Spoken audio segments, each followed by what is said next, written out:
Hi friends, good morning. Today August 30, 2024 current affairs ఒకసారి చూద్దాం. Last వరకు చూడండి. వీడియో కంపల్సరీగా అన్ని కాంపిటేటివ్ ఎగ్జామ్స్కి కంపల్సరీగా యూజ్ అవుతుంది. అన్ని క్లియర్గా ఎక్స్ప్లెయిన్ చేస్తాను. లాస్ట్ వరకు చూడండి ఫ్రెండ్స్. ఓకే, ఈరోజు first topic national sports day ఎప్పుడు జరుపుకుంటామంటే August 29. ఫస్ట్ టైం ఎప్పుడు జరుపుకున్నారంటే 2012 ఫస్ట్ నేషనల్ స్పోర్ట్స్ డేని జరుపుకున్నాం. ఇది ఎవరి యొక్క బర్త్డే కారణంగా మనం జరుపుకుంటామంటే మేజర్ ధ్యాన్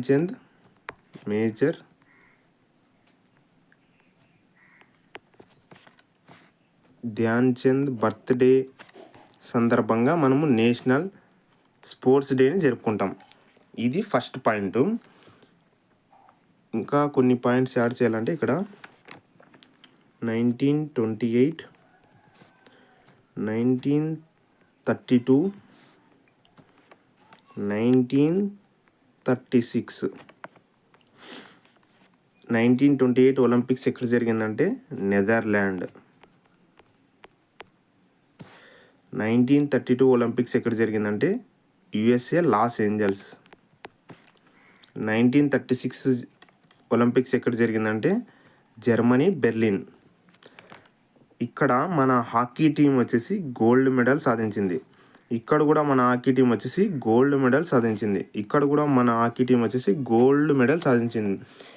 ఇక్కడ గోల్డ్ మెడల్ సాధించడానికి మేజర్ కారణం ఎవరంటే ధ్యాన్ చంద్ గారు. ఇక్కడ ఫస్ట్ ఒలింపిక్స్లో ఆయన 14 గోల్స్ కొట్టాడు. మన ఇండియా తరఫున 14 గోల్స్ రికార్డు బ్రేక్ చేశాడు ఫస్ట్ ఒలింపిక్స్లో. మనం ఫస్ట్ ఒలింపిక్స్లో పాల్గొన్నది వచ్చేసి 1900లో పాల్గొన్నాం ఒలింపిక్స్లో. ఇక్కడ జరిగిన ఈ 3 అవుట్లలో ఇండియన్ హాకీ టీం వరుసగా 3 గోల్డ్ కొట్టింది. ఫస్ట్ దాంట్లో వచ్చేసి 14 గోల్స్ మేజర్ ధ్యాన్ చంద్ ఆయన చేసిన కృషిగాను మనము August 29న మనము నేషనల్ స్పోర్ట్స్ డేని జరుపుకుంటున్నాం. ఇది ఒక పాయింట్. ఇంకా వచ్చేసి ఇప్పుడు ఈడో పాయింట్ వచ్చేసి 1936లో జర్మనీలో జరుగుతుంది కదా, అప్పుడు ఇండియా వర్సెస్ బెర్లిన్ అంటే జర్మనీకి ఫైనల్ జరుగుతున్నప్పుడు హిట్లర్ వస్తాడు అక్కడ చూడడానికి. హిట్లర్ మేజర్ ధ్యాన్ చంద్ని చూసి ఆయన అంటాడు మేజర్ ధ్యాన్ చంద్తో, నువ్వు మా దేశానికి ఆడు, నిన్ను పై స్థాయికి పంపిస్తాను అని మేజర్ ధ్యాన్ చంద్ని హిట్లర్ అంటాడు. అప్పుడు నేను నా భారతదేశంలో పుట్టింది నా భారతదేశానికి అంకితం ఇస్తాను నా లైఫ్ని అని ఆయన ఆ మాటలు చెప్తాడు ఆ రోజు హిట్లర్కి. ఇది ఒక పాయింట్ గుర్తుపెట్టుకోండి. తర్వాత మేజర్ అంటే ఇది ధ్యాన్ చంద్కి అవార్డ్స్ ఎప్పుడు వచ్చినాయంటే 1956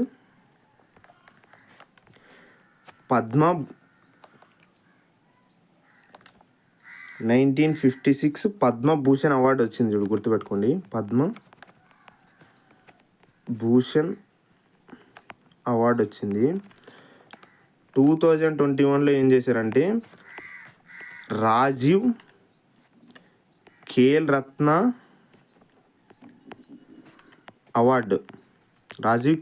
అవార్డుని ధ్యాన్ చంద్ ఖేల్ రత్న అవార్డుగా మార్చారు. ఇది ఒక పాయింట్ గుర్తుపెట్టుకోండి. 1956లో పద్మభూషణ్ అవార్డు వచ్చింది. 2021లో రాజీవ్ ఖేల్ రత్న అవార్డుని ధ్యాన్ చంద్ ఖేల్ రత్న అవార్డుగా అంటే మార్చారు. ఇదొక పాయింట్. ఇంకోటి రాజీవ్ అంటే last time Dhyan Chand Khel Ratna award ఎవరికి వచ్చిందంటే సాత్విక్, లేటెస్ట్ వాళ్ళు సాత్విక్ సాయిరాజ్, చిరాగ్ శెట్టి, వీళ్ళిద్దరికి వచ్చింది లేటెస్ట్గా.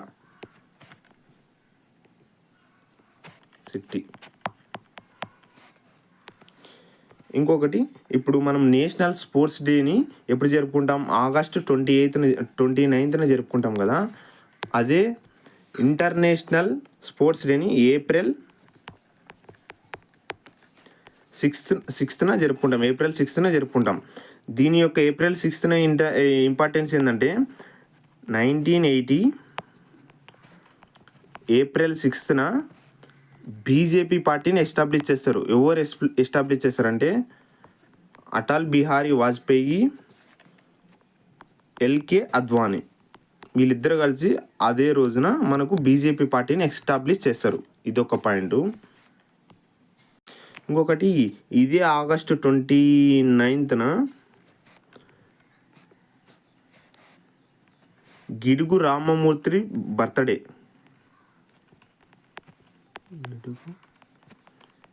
రామమూర్తి బర్త్డే. సో మనము ఈయన బర్త్డే కారణంగా ఏపీ లాంగ్వేజ్ డేని జరుపుకుంటాం.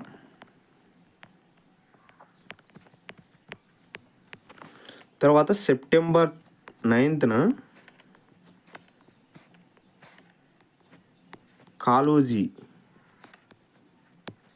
కాళోజీరావు బర్త్డే కారణంగా టీజీ లాంగ్వేజ్ డేని జరుపుకుంటాం చూడండి. ఇది ఫస్ట్ కరెంట్ అఫైర్స్ యొక్క పూర్తి ఇన్ఫర్మేషన్. దీని దాటి క్వశ్చన్ పోదు. ఇంకా సెకండ్ కరెంట్ అఫైర్ ఒకసారి చూద్దాం. సెకండ్ వన్, రీసెంట్గా ఐసీసీ బెస్ట్ స్మాల్ ఫైనాన్స్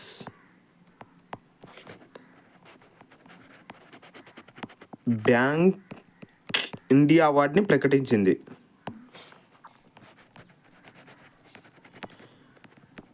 ఎవరికి వచ్చిందంటే అవార్డు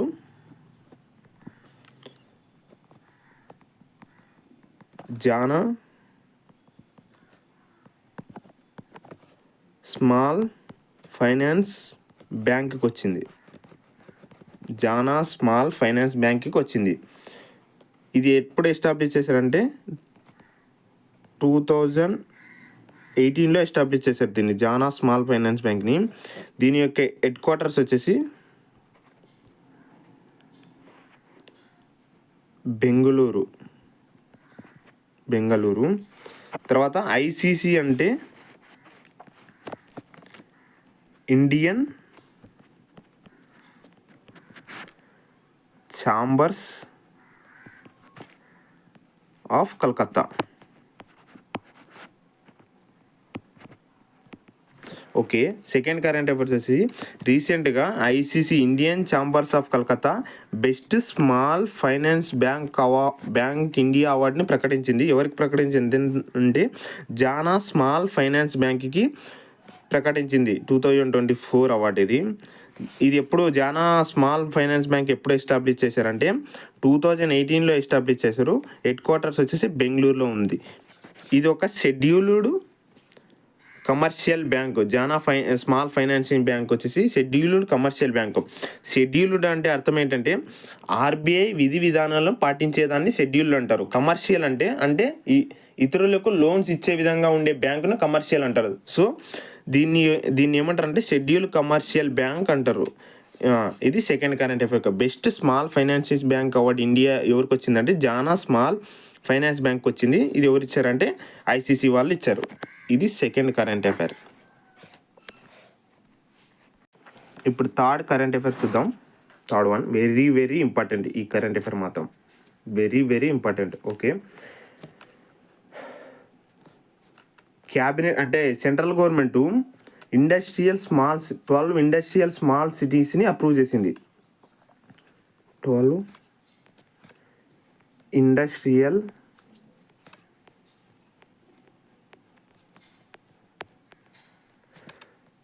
స్మాల్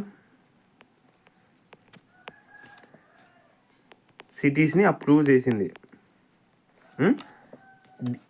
దేని కింద అప్రూవ్ చేసిందంటే under national industrial corridor development programme. Okay, ఇది ఇంపార్టెంట్, వెరీ వెరీ ఇంపార్టెంట్.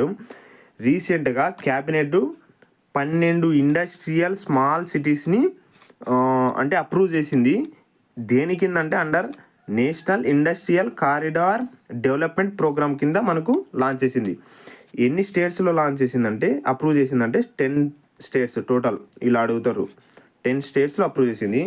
దీనికి బడ్జెట్ అలొకేషన్ ఎంత చేశారంటే బడ్జెట్ 8,602 కోట్లు అప్రూవ్ చేశారు. దీని యొక్క బడ్జెట్ 8,602 కోట్లు అప్రూవ్ చేశారు. ఇది రౌండ్ ఫిగర్ లేదు, 2 ఉంది ఇప్పుడు గుర్తుపెట్టుకోండి, 8602 crores. ఇది మెయిన్ ఇంపార్టెంట్. ఇది current affairs, third current affair. దీని గురించి ఇంకా కొద్దిగా ఇన్ఫర్మేషన్ తెలుసుకోవాలంటే ఏ రాష్ట్రాల్లో ఏ ప్లేసెస్లో చేశారంటే స్టేట్స్ టోటల్ అలొకేషన్స్ వచ్చేసి అంటే అంత బడ్జెట్ని పెట్టాలంట ఫస్ట్ ఇన్స్టాల్లో. తర్వాత టోటల్ బడ్జెట్ ఎంత అలొకేట్ చేశారంటే ఫస్ట్లో అంతా 28,602 crores. 28,602 crores. అది 8,602 crores, సారీ 28,602 crores మిస్టేక్ పడింది.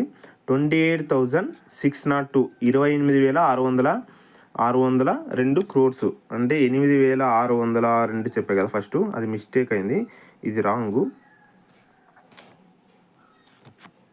ఓకే, టోటల్ బడ్జెట్ ఎంత అలొకేట్ చేశారంటే 28,602 crores అలొకేట్ చేశారు. ఇది గుర్తుపెట్టుకోండి బడ్జెట్, ఇది very very important.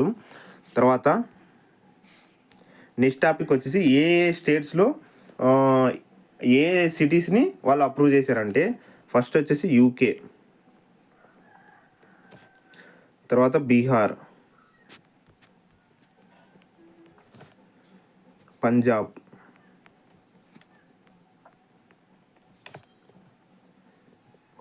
Maharashtra, Kerala. Okay, యూకేలో వచ్చేసి కూర్పియా అనే సిటీని అప్రూవ్ చేశారు, కూర్పియా. బీహార్లో గయా. పంజాబ్లో వచ్చేసి రాజ్పూర్ పటియాలా.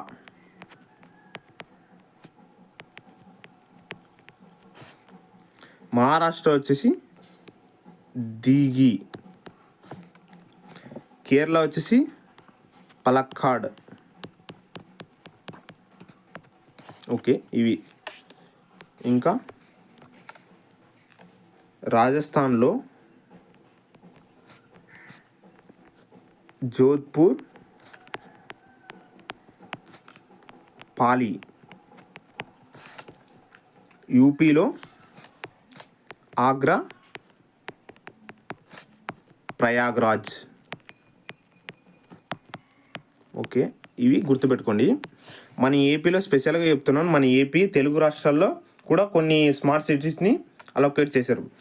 ఏపీలో వచ్చేసి వెరీ ఇంపార్టెంట్ అప్కమింగ్ ఎగ్జామ్లో, ఏపీలో వచ్చేసి కుప్పర్తి, Orvakal,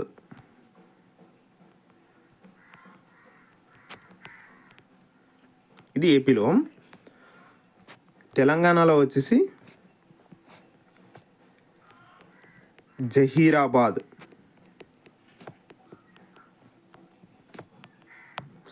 very very important upcoming ఎగ్జామ్లో, వెరీ వెరీ ఇంపార్టెంట్. ఏపీలో వచ్చేసి కొప్పర్తి, ఓర్వకల్లం, అదే టీజీలో వచ్చేసి జహీరాబాద్. ఇప్పుడు స్పీడ్గా చెప్తున్నాను. National industrial corridor development programme కింద సెంట్రల్ గవర్నమెంట్ 12 ఇండస్ట్రియల్ స్మాల్ సిటీస్ని అప్రూవ్ చేసింది. ఎన్ని స్టేట్స్లో అప్రూవ్ చేసింది అంటే 12 స్టేట్స్లో అప్రూవ్ చేసింది, కాదు 10 స్టేట్స్లో అప్రూవ్ చేసింది. 12 సిటీస్ 10 స్టేట్స్. అవి ఏవేవంటే యూకేలో కూర్పియా, బీహార్లో గయా, పంజాబ్ రాజ్పూర్ పటియాలా, తెలంగాణలో జహీరాబాద్, మహారాష్ట్రలో దిగి, ఏపీలో కుప్పర్తి ఓర్వగలం, కేరళలో పలక్కాడ్, రాజస్థాన్లో జోధ్పూర్ పాలి, యూపీలో వచ్చేసి ఆగ్రా ప్రయాగ్రాజ్. ఓకే, దీని యొక్క టోటల్ బడ్జెట్ అలొకేషన్ వచ్చేసి 28,602 crores. ఓకే, ఇది గుర్తుపెట్టుకుని బడ్జెట్ 12 సిటీస్. ఇప్పుడు ఫోర్త్ కరెంట్ అఫైర్స్ ఒకసారి చూద్దాం. రీసెంట్గా రైల్వే బోర్డు న్యూ చైర్మన్గా వచ్చారు. రైల్వే బోర్డు న్యూ చైర్మన్ వచ్చారు.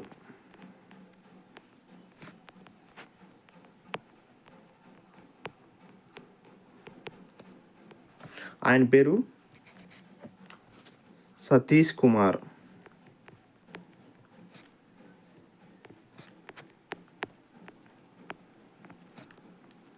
ఈ టెన్యూర్ ఎప్పటి నుంచి స్టార్ట్ అవుతుందంటే సెప్టెంబర్ 1, 2024 నుంచి ఆగస్ట్ 31, 2025 వరకు ఉంటుంది ఈయన టెన్యూర్. ఇది ఒకటి గుర్తుపెట్టుకోండి. సతీష్ కుమారు ఈయన ప్రీవియస్గా ఎక్కడ ఉండేవాడు అంటే, ఎక్కడ వర్క్ చేసేవాడు అంటే నార్త్ సెంట్రల్ రైల్వే జోన్కి జనరల్ మేనేజర్గా వర్క్ చేసేవాడు. జనరల్ మేనేజర్, ఓకే, జనరల్ మేనేజర్గా వర్క్ చేసేవాడు. ఈ north central railway zone head quarters వచ్చేసి Allahabad.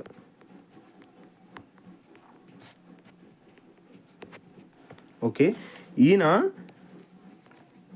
1986 batch officer. Batch officer, ఇది ఇంపార్టెంట్ కొన్ని పాయింట్స్. తర్వాత రైల్వే బోర్డుకి ప్రీవియస్గా ఎవరు ఉన్నారంటే, రైల్వే బోర్డుకి ప్రీవియస్గా జయవర్మ సిన్హా.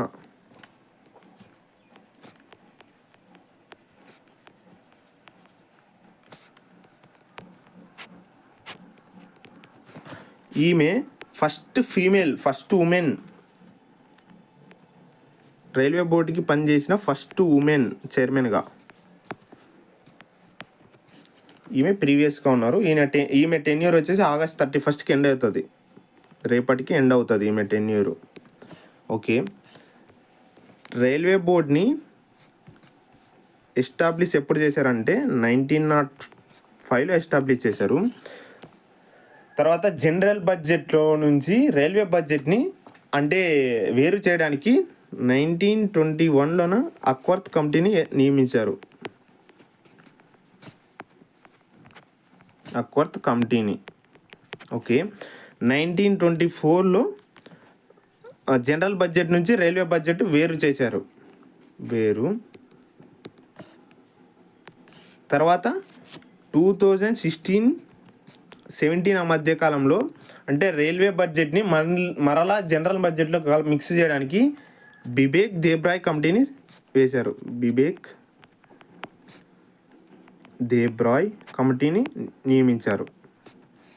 ఆ తర్వాత అప్పుడు రైల్వే బడ్జెట్ మళ్ళీ జనరల్ బడ్జెట్లోకి మెర్జ్ అయ్యింది. ఇది దానికి సంబంధించి ఇంపార్టెంట్. ఓకే, ప్రజెంటు ఎన్ని రైల్వే జోన్స్ ఉన్నాయంటే 18 రైల్వే జోన్స్ ఉన్నాయి. అందులో మన విశాఖపట్నం కూడా ఒక జోన్గా ఉంది. దీంట్లో ఒకే ఒక మెట్రో ఉంటుంది. దాని పేరు వచ్చేసి ఒకే ఒక మెట్రో జోన్ ఉంటుంది, కలకత్తా మెట్రో జోన్.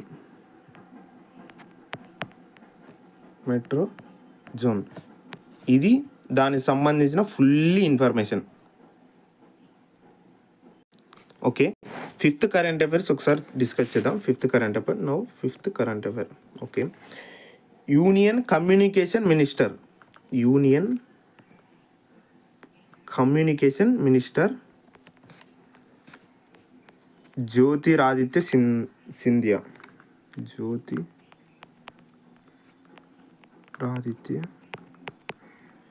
సింధియా. ఈయన యూనియన్ కమ్యూనికేషన్ మినిస్టర్గా 2024లో పిఎం క్యాబినెట్లో ఉన్నారు. ఈయన రీసెంట్గా షూటింగ్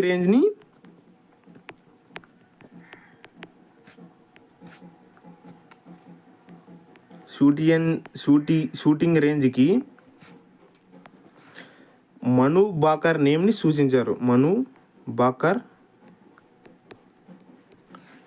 సూచించారు. ఇది ఎక్కడ అంటే గ్వాలియర్ మధ్యప్రదేశ్లో ఉంది.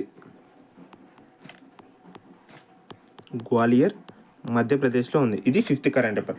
Union communication minister Jyotiraditya Sinha shooting రేంజ్కి మను బాకర్ నేమ్ని సూచించారు. ఇది ఒకటి గుర్తుపెట్టుకోండి, గ్వాలియర్ మధ్యప్రదేశ్లో ఉంది అది మను బాకర్ షూటింగ్ రేంజ్. ఓకే, ఇంకొకటి వచ్చేసి ఇక్కడ మను బాకర్ గురించి తెలుసుకుందామంటే ఈమె 2024 ప్యారిస్ ఒలింపిక్స్లో రెండు బ్రాంజ్ మెడల్ గెలిచింది. ఒకటి వచ్చేసి 10 మీటర్ ఎయిర్ పిస్టల్లో బ్రాంజ్ సింగల్గా గెలిచింది.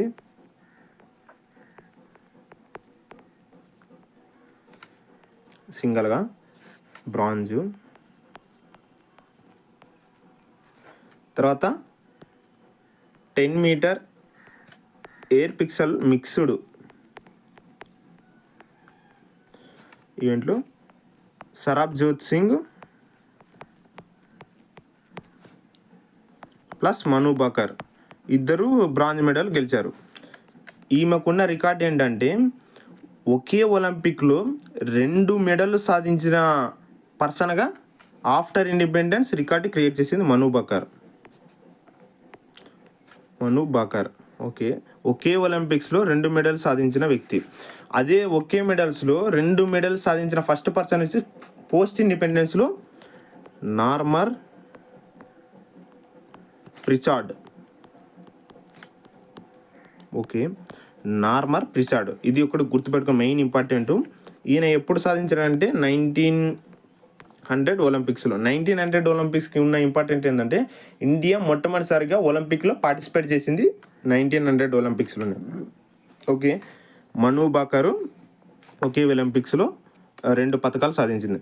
అదే 2 ఒలింపిక్స్లో అంటే 2 డిఫరెంట్ ఒలింపిక్స్లో అంటే 2020 టోక్యో ఒలింపిక్స్, తర్వాత 2024 టోక్యో ఒలింపిక్స్, అలా డిఫరెంట్ ఒలింపిక్స్లో 2 పథకాలు సాధించిన వాళ్ళు 3 ఉన్నారు. ఒకటో వ్యక్తి వచ్చేసి సుశీల్ కుమార్.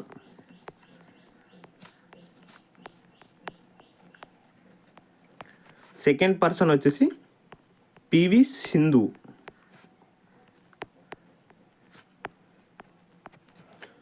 థర్డ్ పర్సన్ వచ్చేసి నీరజ్ చోప్రా. 2020లోన తర్వాత 2024లో నీరజ్ చోప్రా. ఈమె వచ్చేసి 2016, 2020లోన ఈమె. అదే ఓవరాల్ 2 మెడల్స్ సాధించిన వారిలో వచ్చేసి వీళ్ళు టోటల్గా 5 మెంబర్స్ అవుతారు వాళ్ళతో కలుపుకొని. నార్మర్ పిచార్డు, తర్వాత మను బాకరు, తర్వాత సుశీల్ కుమారు, తర్వాత ఓవరాల్గా అయితే 5 మెంబర్స్. అదే ఒక ఒలింపిక్స్లో అయితే నార్మల్ ప్రిచార్డ్ వస్తారు, మను బాకర్ వస్తారు. అదే డిఫరెంట్ ఒలింపిక్స్లో 2 పథకాలు సాధించేది వచ్చి సుశీల్ కుమార్ వస్తారు, పివి సింధు వస్తుంది, నీరజ్ చోప్రా వస్తారు. ఇది దానికి సంబంధించిన కరెంట్ అఫైర్. ఇప్పుడు 6th కరెంట్ అఫైర్స్ ఒకసారి చూద్దాం. రీసెంట్గా హిమాచల్ ప్రదేశ్ సీఎం హిమాచల్ ప్రదేశ్ సీఎం సుఖ్బీర్ సింగ్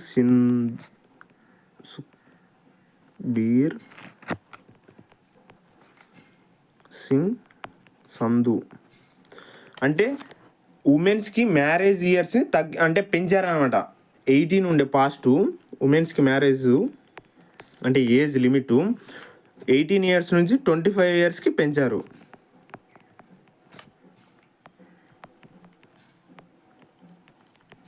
అంటే ఇప్పుడు ఎందులో అమెండ్ చేశారంటే బాల్య వివాహ నిషేధ చట్టం 2006ను అమెండ్ చేస్తూ అంటే హిమాచల్ ప్రదేశ్ సీఎం సుఖ్బీర్ సింగ్ సంధు 18 ఇయర్స్ అంటే మ్యారేజ్ లిమిట్ ఉమెన్స్కి 18 ఇయర్స్ నుంచి 21 ఇయర్స్కి పెంచారు. ఇదొకటి కరెంట్ అఫైర్స్ గుర్తుపెట్టుకోండి.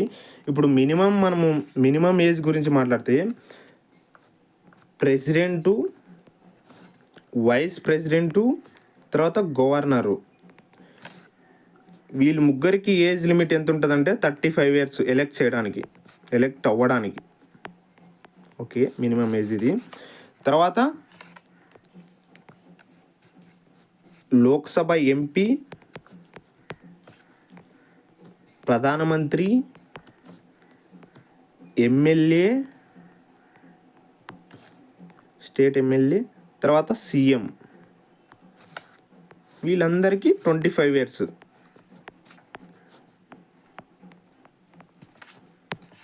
అలాగే ఆర్ఎస్ ఎంపీకి వచ్చేసి 30 years. అదే రాజ్యసభ సభ్యత్వ అంటే రాజ్యసభ కాలం వచ్చేసి పర్మనెంట్ హౌస్ రాజ్యసభ, గుర్తుపెట్టుకోండి, ఇది వెరీ వెరీ ఇంపార్టెంట్. ఇలా డిఫరెంట్ పర్మనెంట్ ఇది 30 years ఎంపీ అయితే, అది పర్మనెంట్. ఇది మినిమం ఏజ్కి సంబంధించింది. తర్వాత ఓటర్స్ని 61వ రాజ్యాంగ సవరణ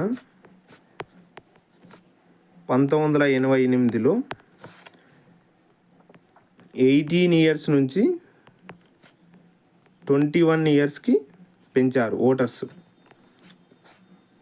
81వ రాజ్యాంగ ఎవరి కాలంలో పెంచారంటే రాజీవ్ గాంధీ గవర్నమెంట్ కాలంలో. ఇది ఎప్పటి నుంచి అమల్లోకి వచ్చిందంటే 1989 నుంచి అమల్లోకి వచ్చింది, గుర్తుపెట్టుకోండి, వెరీ ఇంపార్టెంట్. ఏ లోకసభ నుంచి అమల్లోకి వచ్చిందంటే 9th లోక్సభ. ఓకే, ఇది వెరీ వెరీ ఇంపార్టెంట్. ఇది ఒక నెక్స్ట్, ఇది ఈ టాపిక్కి సంబంధించింది. నెక్స్ట్ కరెంట్ అఫైర్స్ ఒకసారి చూద్దాం. 7th current affair. ఓకే, రీసెంట్గా రిలయన్స్ ఇండస్ట్రియల్ లిమిటెడ్ ఒక జియో ఏఐ సూట్ని ఇంట్రడ్యూస్ చేసింది. అంటే ఇంట్రడ్యూస్డ్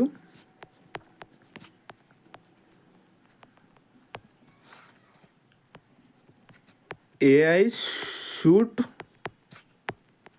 టూల్ ఇంట్రడ్యూస్ చేసింది. దాని పేరు వచ్చేసి జియో బ్రైన్.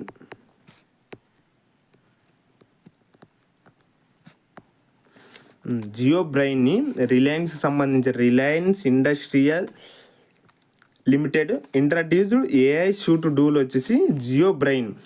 దీని యొక్క రిల్లీకి చైర్మన్గా ఎవరు ఉంటారంటే వ్యవస్థాపకుడు Mukesh Ambani.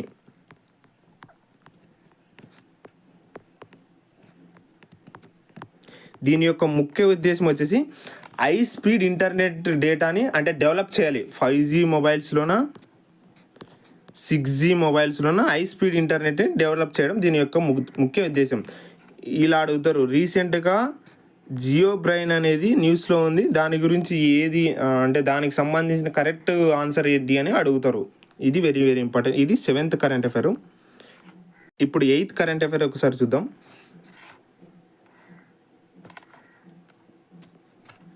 8th current affair వచ్చేసి ఓకే, రీసెంట్గా దమ్మ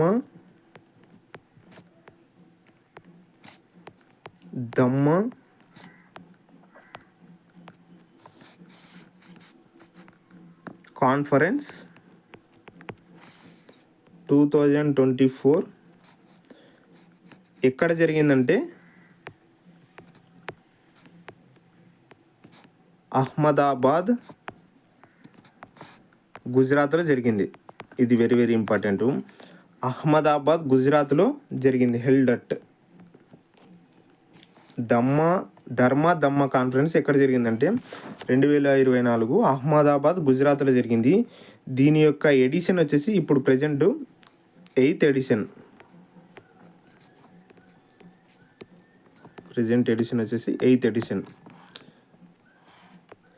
దీనికి చీఫ్ గెస్ట్గా ఎవరు వచ్చారంటే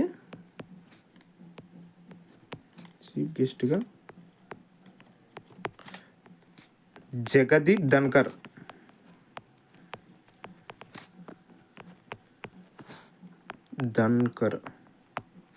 వచ్చారు. చీఫ్ గెస్ట్గా జగదీప్ ధన్కర్ వచ్చారు. ఈయన ప్రెజెంట్ మనకు వైస్ ప్రెసిడెంట్గా ఉన్నారు, ఇండియా వైస్ ప్రెసిడెంట్గా ఉన్నారు ఈయన. ఇది ఎవరు ఆర్గనైజ్ చేశారంటే organised by India foundation.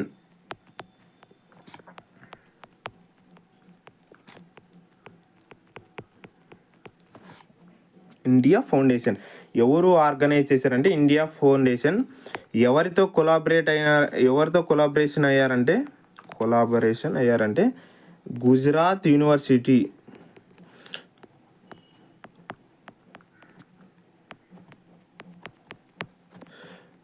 Gujarat యూనివర్సిటీతో collaborate అయ్యి రీసెంట్గా 8th ధర్మా కాన్ఫరెన్స్ అహ్మదాబాద్ గుజరాత్లో ఇండియా ఫౌండేషన్ వారు ఆర్గనైజ్ చేశారు. ప్రీవియస్ ఎక్కడ జరిగిందంటే 2023లో భోపాల్లో జరిగింది. ఇది 8th కరెంట్ అఫైర్స్ సంబంధించి. దీని యొక్క థీమ్ వచ్చేసి 8th కరెంట్ అఫైర్స్ యొక్క థీమ్ వచ్చేసి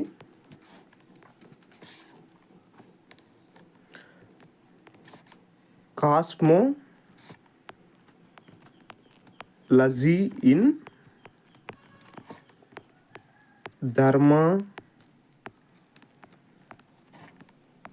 and Dhamma. Theme very very important, అడుగుతారు థీమ్. దీని యొక్క 8th ధర్మ సమ్మిట్ యొక్క థీమ్ ఏంటి అని అడుగుతారు. వచ్చేసి cosmology in Damma conference. Okay, ఇది దీని యొక్క థీమ్ 2024 యొక్క థీమ్. ఇది ఎక్కడ జరిగిందంటే అహ్మదాబాద్ గుజరాత్లో జరిగింది. ఇది దీనికి 8th current affair. Okay,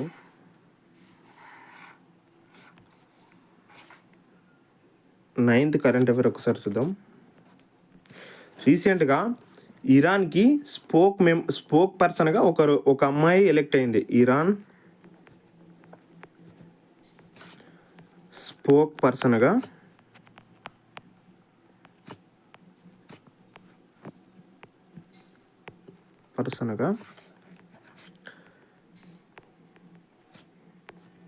Fatima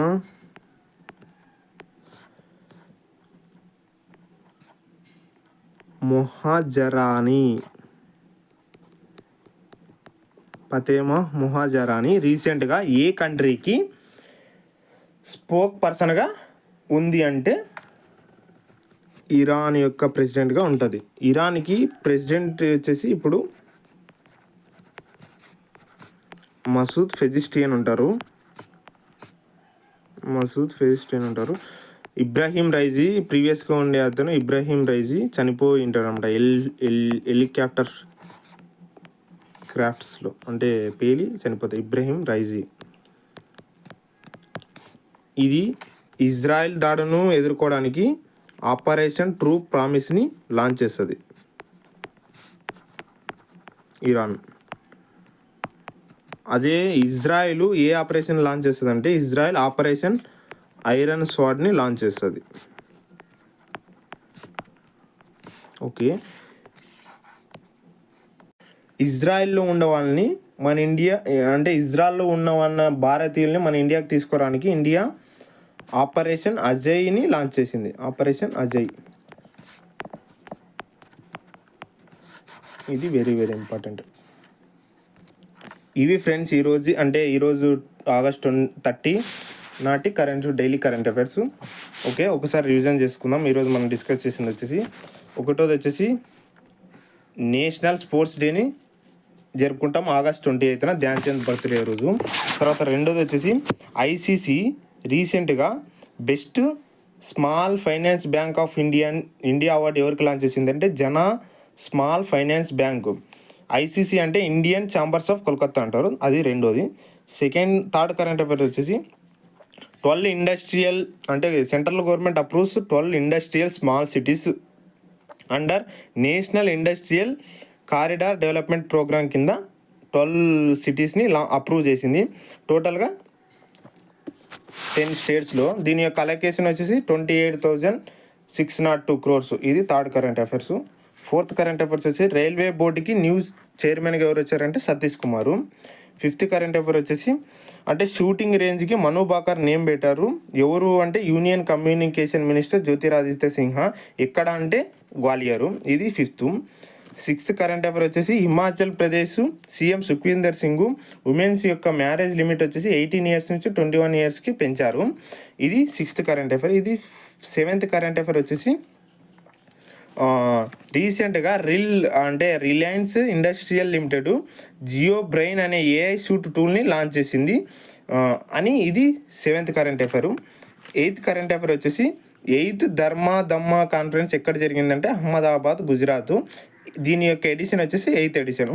మళ్ళీ అయిన తర్వాత ఇరాన్ స్పోక్ పర్సన్గా ఎవరు వచ్చారంటే 9th కరెంట్ అఫైర్ ఫతేమా మొహజెరానీ అని ఆమె వచ్చింది. ఇవి ఫ్రెండ్స్ టోటల్గా August 30, 2024 యొక్క కరెంట్ అఫైర్స్. వీడియోని లాస్ట్ వరకు చూడండి. అన్ని కాంపిటేటివ్స్కి యూజ్ అయ్యే విధంగా, అంటే ఎక్కడ క్వశ్చన్ పోకోకున్నట్ల విధంగా టోటల్గా ఎక్స్ప్లెయిన్ చేశాను. లాస్ట్ వరకు చూడండి. నచ్చితే లైక్ చేయండి, షేర్ చేయండి, సబ్స్క్రైబ్ చేసుకోండి. ఇది ఫ్రెండ్స్ ఈరోజు current affairs. Thank you friends.